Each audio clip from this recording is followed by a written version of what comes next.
Torej, mi smo prišli sem predvsem zato, da vas poslušamo, zdaj pa je to obrnjeno, zdaj vi nas poslušate. Upam, da ni več dosti gostov.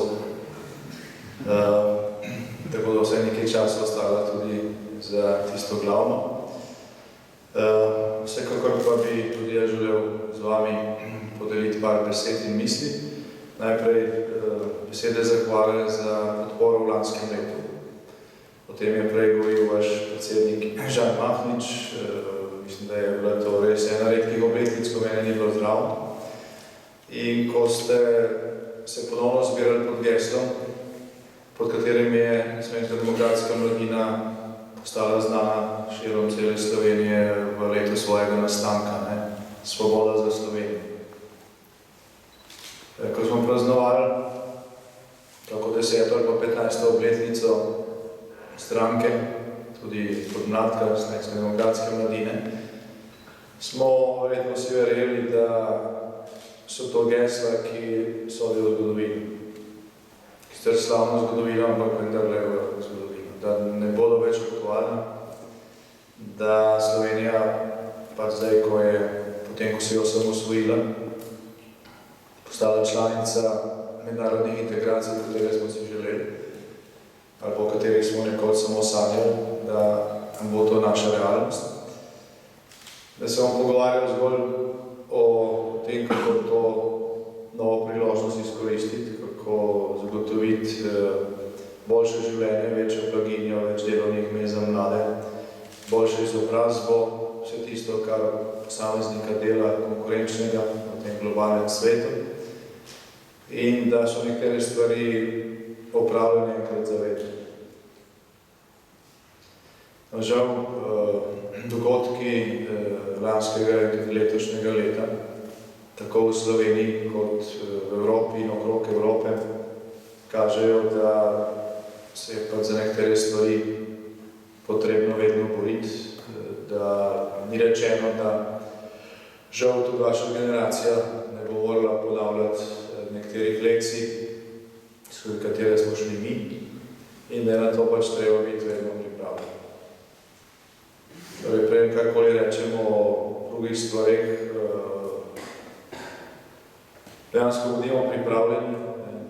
Evropa že drugo leto prav lahko, da ne bo več takšna, kot smo jo poznali doslej. Kar se Slovenije tiče, Svoboda za Slovenijo je stavek, ki še vedno velja. Slovenija se je osamosvojila, ni se pa osvobodila s polnomrežji, ki jo še vedno vežejo, ki odločajo mimo volitev, mimo demokratičnih procedur, o stvarih, za katere potem vsi plačujemo in ki so se dejansko porastile samostojne slovenske države. Jaz verjamem, da je to za marsikoga med vami še vedno precej nevidno, ker je to enostavno težko razumeti, ker se stvari ne dogajajo na površju. Verjamem pa vendarle, da smo tukaj zbrani tisti, ki nekoliko več vemo o naši preteklosti in vse, kar se je v življenju človeka zgodilo, je preteklost. In od te preteklosti je odvisna sedanjost, ki matematično praktično ni, je seveda odvisna prihodnost. Tako da poznati preteklost ni izguba časa, je nekaj, kar je daleč najpomembnejša naložba. Suverenost človeka je v znanju, kot je rekel Bacon, in v tem, kar se je dogajalo v preteklosti, so korenine tega, kar se bo dogajalo v prihodnosti. Če ne poznamo preteklosti, če poznamo zgodbe namesto realnih dejstev, če poznamo zgolj eno plat, smo lahko vedno znova žrtev istih manipulacij. Tako da nobena minuta, ki jo posvetimo temu, da bolje poznamo lastno preteklost lastnega naroda, lastnega kraja, lastne celine, ni izgubljena. Slej ko prej se to bogato obrestuje.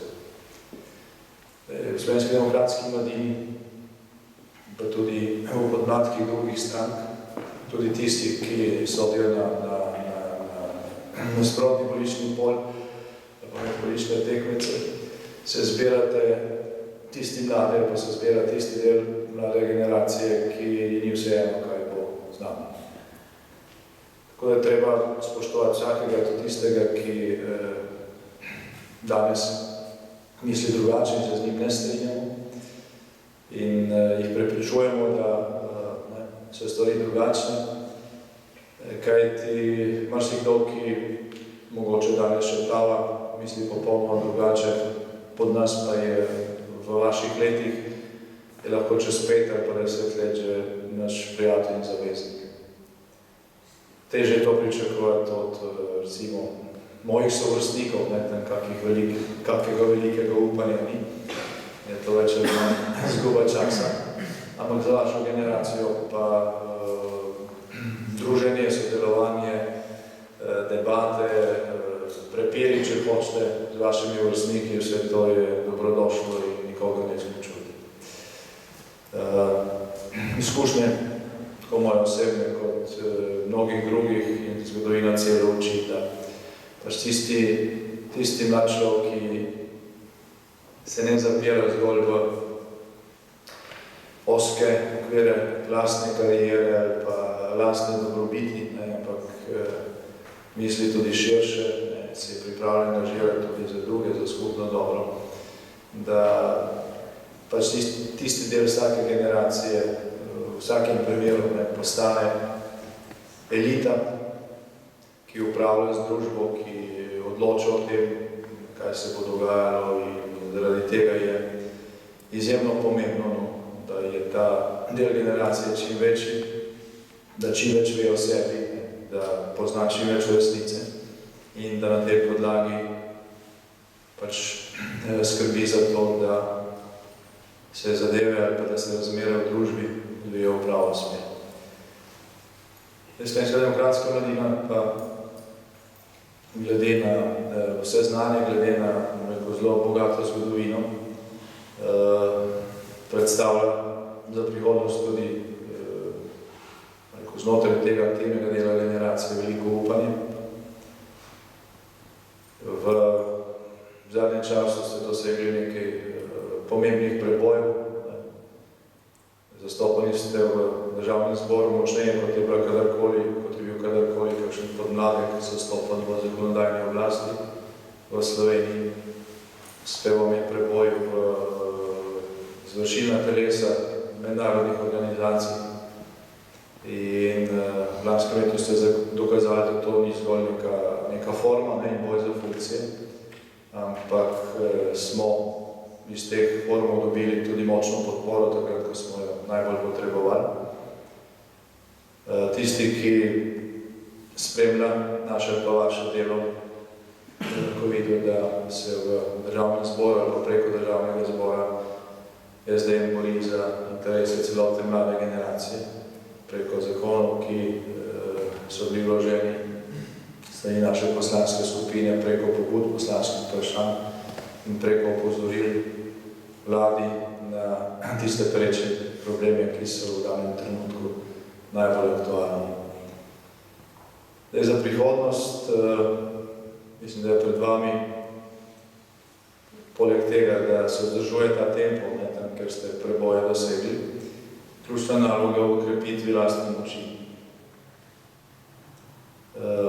Ne samo Slovenska demokratska mladina, Slovenska demokratska stranka bo toliko bolj uspešna, kolikor več vas bo. Kolikor bolj boste puščali pečat v družbi, svoje aktivnosti in kolikor več vas bo.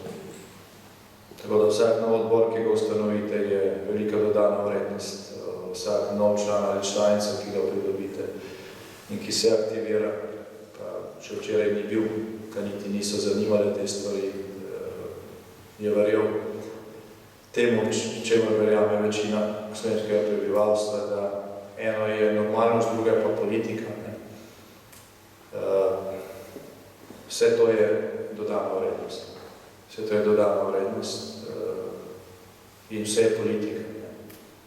Tudi tisti, ki misli, da s tem, ko ni aktiven, da stane čist neomadeževan, izven vseh problemov, ne, tisti živi največji možni iluziji, ker ti namesto njega odločajo drugi, ne, in resnica je ravno obratna. Več jih bo spregledalo, več jih boste pomagali, da spregledajo, ne, boljše bo v tej državi. Kot je bilo že prej rečeno, pred nami je referendum.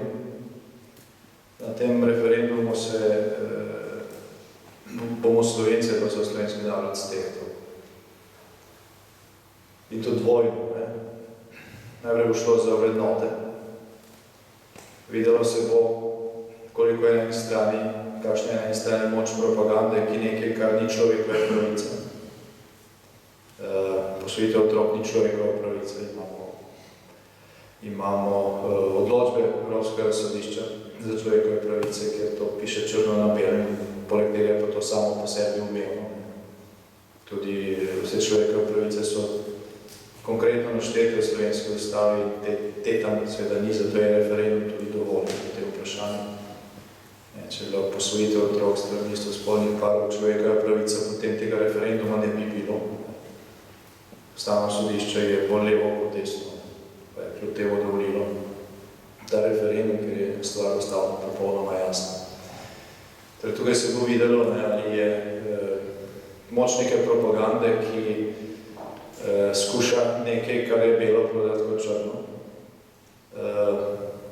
omejena z močjo razuma in vrednot na strani tistih, ki temu ne nasedamo. To bo prvi test, drugi test pa se je pokazal na udeležbi.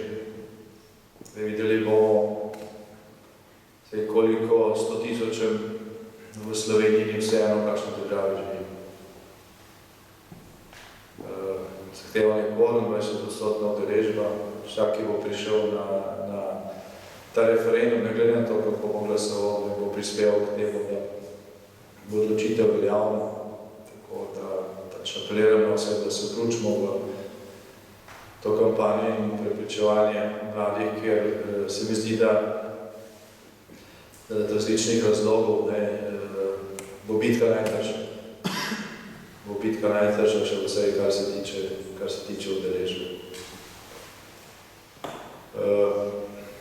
Po decembru, po 20. decembru, bo slika o tem, kaj Slovenija danes je, predvsem bolj jasno, kot je bila po katerihkoli volitvah v zadnjih 10 ali pa 15 letih, ker se je vedno tako ali drugače pozornost usmerila drugam in se je manipulirala, gre za zelo konkretno vprašanje, okrog katerega se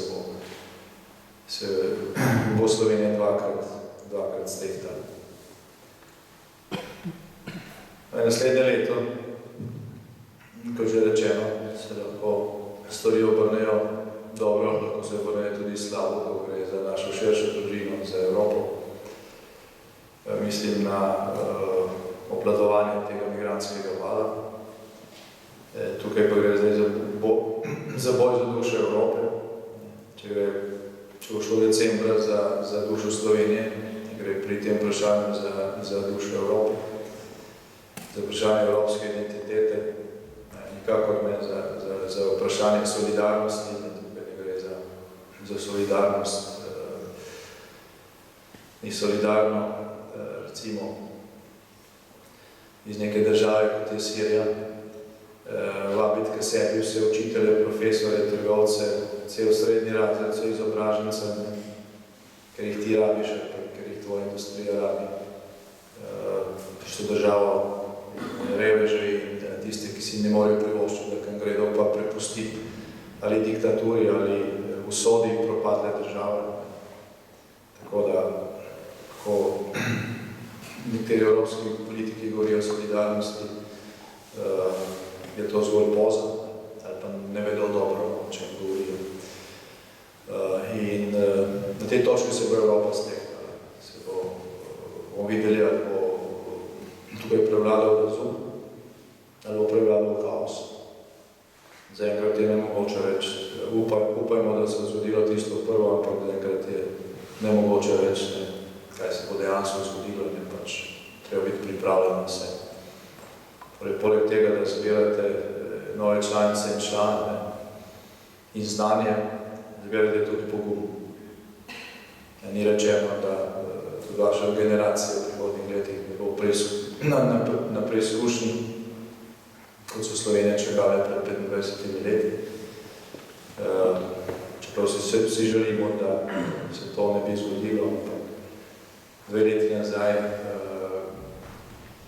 se o tem sploh ni dalo pogovarjati, zdaj žal se je treba. Če se ne bomo vsak dan tako presenečeni, kot je bila naša vlada v zadnjih tednih. Hvala vsem, ki ste v zadnjih 2 letih, kar se nismo videli v takšni priložnosti, vlagali napore v to, da se je Slovenska demokratska mladina krepila, da se je povezovala, da ste sodelovali s podmladki drugih strank, Nove Slovenije in Slovenske ljudske stranke, s katerimi smo skupaj v Evropski družini, v Evropski ljudski stranki. Ravno od tega sodelovanja tudi, ko gre za ne podmladke, ampak za stranke same, je v veliki meri odvisno, kako hitro bo v Sloveniji prišlo do pozitivnih sprememb. Še bolj pa je to odvisno od tega, koliko času se bo slovenski medijski prostor normaliziral. Če kdaj, potem se je v teh zadnjih tednih, ko ste lahko ali pa smo lahko spremljali poročanje o tej migrantski krizi, videlo, kakšne medije v Sloveniji imamo. Kako je možno manipulirati, kako je možno prikazovati zgolj eno plat ali pa zgolj delček, kako je možno iz belega dela črno, kako je možno pomembne stvari zamolčati. Žal se je podobno dogajalo, ne samo v Sloveniji, ker je to že stalnica v nekaterih drugih evropskih državah, zato pa da govorim tukaj tudi o krizi v celotni Evropi glede tega vprašanja. In normalizacija medijskega prostora v Sloveniji je predpogoj za to, da se bodo stvari začele premikati. Izkoriščam to priložnost, da se gospodu Zidanšku zahvalim za podporo temu projektu. Poleg Slovenske demokratske stranke je samo še Slovenska ljudska stranka podprla te ekipe, ki se zdaj trudijo zgraditi novo medijsko hišo. Vem, da tudi nekateri med vami sodelujete. Tako ali tako ni možno računati tukaj na generacijo novinarjev mojih let ali pa let, katerih smo gosti, ki smo tukaj na tem vašem srečanju. Ravno vaša generacija mora dati nove, razmišljajoče, pisoče ljudi, ki bodo sposobni resnično prikazovati stanje in komentirati z vedenjem o tem, kaj se je dogajalo v preteklosti, ki bodo sposobni preseti zrno in pleve in ljudem nalivati čistega vina. Šele, če se bo to zgodilo, potem ne bo več možno, da pred vsakimi volitvami ne vemo niti, kdo bo naš konkurent na volitvah, ali pa nasprotnik, če hočete. In tudi zdaj, za naslednje volitve, Slovenska demokratska stranka, mi ne vemo, kdo bo naš glavni tekmec. Vemo, da tisti, ki je bil na prejšnjih volitvah, zagotovo ne bo. Tisti, ki je bil naš glavni tekmec na predprejšnjih volitvah, danes v parlamentu sploh ne obstaja več. Zelo podobno bo s tem, ki je zdaj glavna vladna stranka. In Slovenija, kar se tega tiče, globoko nenormalna država. Globoko nenormalna država. Nekaj dni nazaj sem bil na to na nekem elitnem diplomatskem klubu, se pogovarjali v Sloveniji 25 let po osamosvojitvi in eno glavnih vprašanj je bilo, kako je možno, da stranka, ki je nastala 4-5 tednov pred volitvami, na teh volitvah zmaga. Imeli ste evropske volitve, so rekli 25. julija, lansko leto. Tam je se zmagala te stranke, ki je pa zmagala potem 14. julija, pa sploh ni bilo še takrat. Kako je to možno? smo se predvsej pogovarjali o tem in edina resna, realna razlaga takšne situacije, takšne možnosti tega, da se to sploh lahko dogaja, ki so tujci zelo perfektno razumeli na koncu, je to, da pač nekateri razpolagajo z zvočniki, ki so izjemno močni, lahko preglasijo vse. In ko jih vključijo, naredijo novo stranko, nove obraze, poseje novo upanje, ki tli do volitev, pa mogoče še nekaj tednov potem pogasne. Ampak ob naslednjih volitvah se lahko takšni zvočniki ponovno vklopijo in trik se ponovi. Zato je tukaj potreben preboj in vsaka pomoč, vsaka podpora strani vaše generacije. Ne bom rekel, da morate kupiti delnice, ker je to vsak tukaj lahko naredi tisto, kar pač more. Nekdo, ki ima štipendijo, zagotovo ne razmišlja o tem, da bo kupil delnico. Normalno plačal ta že lahko, vsaj eno. Ampak od vaše generacije se pričakuje predvsem, da boste v ta projekt vložili vaše znanje, pripravljenost, pogum, sposobnost, kreativno pisanje, sodelovanje tam, kjer bo pač to možno, zato da se vzpostavi vsaj neko zasilno medijsko ravnotežje. To je toliko, tudi sem bil bistveno daljši, kot sem nameraval, se opravičujem za to. Hvala vsem, ki ste v zadnjem letu prispevali k temu, da je Slovenska demokratska mladina vsako leto močnejša. Čestitke predsedniku za uspehe, še vse na mednarodnem področju. Lep večer in upam, da se vidimo naslednje leto, ko bo imela Slovenska demokratska mladina še enkrat več občinskih odborov kot letos. Hvala lepa.